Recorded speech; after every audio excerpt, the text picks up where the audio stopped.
Hey everyone! Today I'm going to show you how to make this super easy Halloween mantle scarf. For the materials, you'll need a cheesecloth, scissors, and a ruler or tape measure. Before cutting, fold the cheesecloth in half long ways as well as a short way. Then cut squares on each side where the cheesecloth would overlap on the corners of the mantle. Then start cutting strips. I was going to use the ruler to determine width, but wanted it to be a little uneven anyway.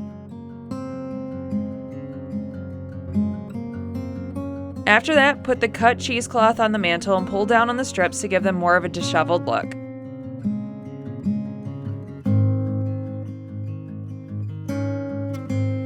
Then decorate your mantle how you'd like.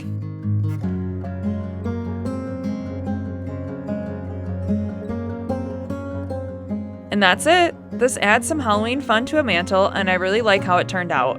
If you enjoyed this tutorial, please make sure to like, comment, or subscribe below. Thanks for watching! Thank you for watching, and don't forget to subscribe.